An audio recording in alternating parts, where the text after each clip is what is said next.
নমস্কার বন্ধুরা, ঐশীস কিচেনে আজ একটা নতুন রেসিপি নিয়ে চলে এসেছি। আজ আমি দেখাবো আমের আচার। আপনারা বাড়িতে এইভাবে আমের আচার বানালে 1 বছর থেকে 2 বছর সংরক্ষণ করে রাখতে পারবেন। দেখুন, প্রথমেই আমি গোটা অবস্থায় আমগুলোকে ভালো করে ধুয়ে তারপর একটা শুকনো কাপড় দিয়ে মুছে নিয়েছি। তারপর আমগুলোকে দেখুন ছুলে কেটে নেব।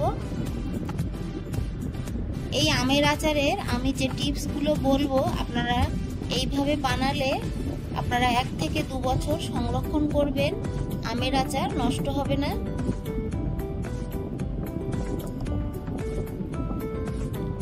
ভালো করে আমের গায়ের আমি খোসা ছাড়িয়ে নিলাম, এরপর পিস করে নেব। আমি লম্বা লম্বা করে দেখুন 3 ফালি করে নিয়েছি। বাকি অর্ধেকটাও একইভাবে আমি 3 ফালি করে নেব।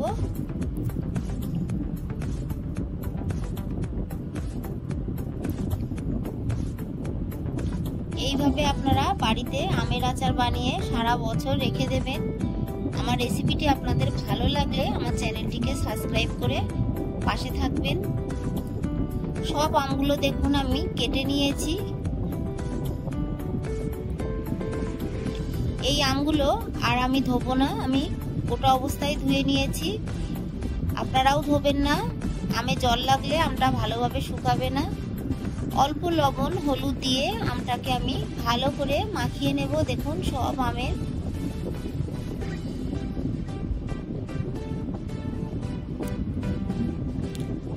একটা পিস নিয়ে সব আমের গায়ে আমি নুন হলুদ মাখিয়ে নিলাম। কিছুটা আম ঝুড়িতে আর কিছুটা আম এই থালার মধ্যে আমি রোদ্রে দেব শুকাতে।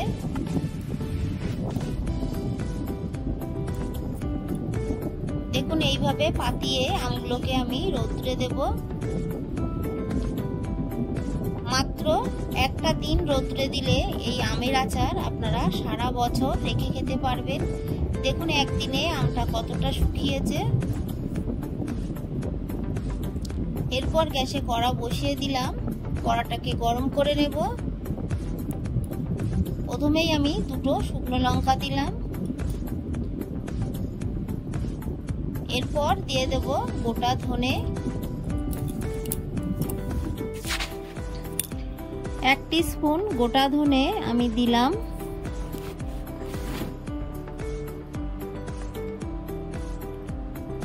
গ্যাসের ফ্লেমটাকে লো টু মিডিয়ামে রেখে কিছুক্ষণ নেড়ে শুকনো লঙ্কা গোটা ধনেটাকে ভেজে নিতে হবে। আপনারা ঝালটা যেমন খাবেন সেই মতোই দেবেন। আমি বাড়িতে বাচ্চা আছে তাই কম করে দিলাম। এরপর দিয়ে দিলাম 1 টিস্পুন মৌরি, দিয়ে দেব 1/2 টিস্পুন গোটা জিরে, দিয়ে ভালো করে মশলাটাকে নেড়ে ভেজে নেব। গ্যাসের ফ্লেমটাকে লো টু মিডিয়ামে রেখেই ভাজবো। হাই ফ্লেমে ভাজলে মশলাটা তাড়াতাড়ি পুড়ে যাবে, ভাজাটা ভালো হবে না। বেশ কিছুক্ষণ এইভাবে নেড়ে মশলাটাকে আমি ভেজে নিয়েছি। এরকমই কালার আসলে আপনারা নামিয়ে নেবেন। আমি এটাকে শিলনোড়ায় ভালো করে গুঁড়ো করে নেব। এই কড়ার মধ্যে আমি 1 টিস্পুন সরষের তেল দিলাম। তেলটা একটু গরম হলে এর মধ্যে দিয়ে দেব 5 ফোড়ন,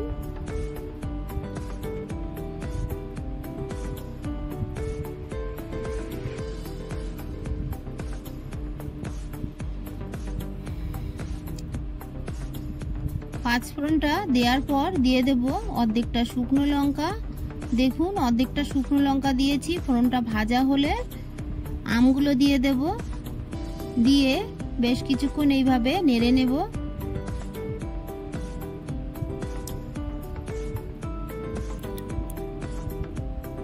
কাঁচা আমের আচার বানালে সেটা বেশি দিন রাখা যায় না, তবে আপনারা যদি আমটাকে একটু শুকিয়ে রোদ্দুরে আচার বানান তাহলে সেই আচার দীর্ঘদিন আপনারা বাড়িতে রাখতে পারবেন, নষ্ট হবে না।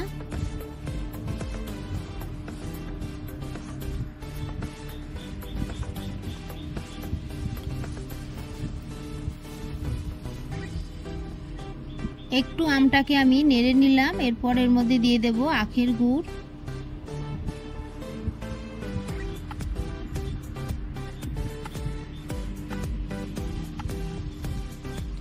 আখের গুড় দিয়ে আমি নাড়তে থাকবো।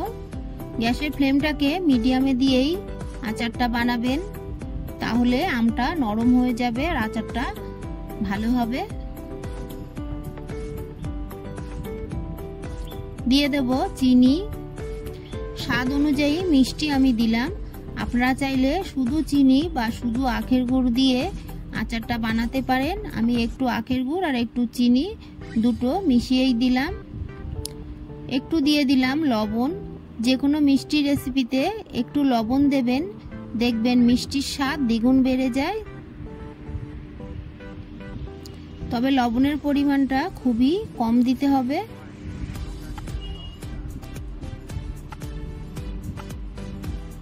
ভালো করে আমি একটু নেড়ে নিলাম।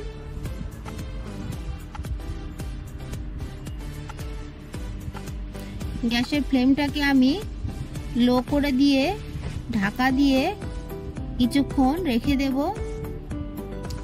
কিছুক্ষণ পর ঢাকাটা তুলে দেখুন আমি ঢাকাটা তুলে নিলাম। আখের গুড়টাও ভালোভাবে গলে গেছে আর চিনিটাও খুব ভালোভাবে গলে গেছে। এইভাবে বেশ কিছুক্ষণ নেড়ে নেব।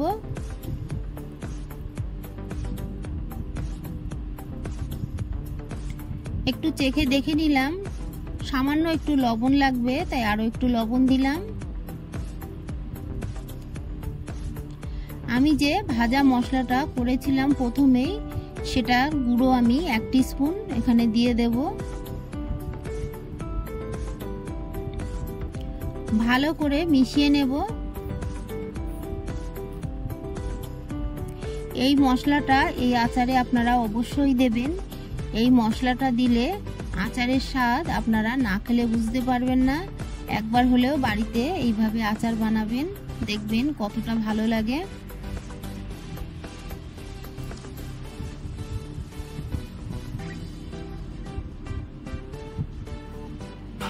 মশলাটা দেওয়ার পর আমি আরো একটু ভালো করে নেড়ে ফ্লেমটাকে লো করে দিয়ে আরো একটু ঢাকা দিয়ে নিলাম, তাহলে আমটা বেশ নরম হবে।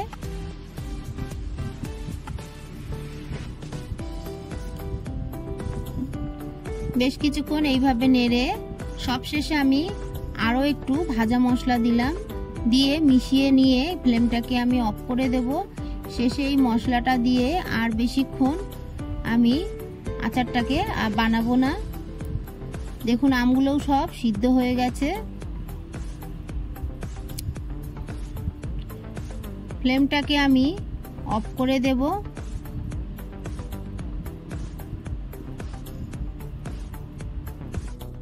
আমার এই রেসিপিটি আপনাদের ভালো লাগলে প্লিজ আমার চ্যানেলটিকে সাবস্ক্রাইব করে পাশে থাকা বেল আইকনটি ক্লিক করে দেবেন, তাহলে আমার নতুন ভিডিও নোটিফিকেশন আপনাদের কাছে পৌঁছে যাবে। রেসিপিটি ভালো লাগলে একটা লাইক করতে ভুলবেন না। রেসিপিটি কেমন লাগলো আমাকে কমেন্ট করে জানাবেন। ভালো থাকবেন, সুস্থ থাকবেন। আবার দেখা হবে পরের ভিডিও। পুরো ভিডিওটা দেখার জন্য সবাইকে জানাই অসংখ্য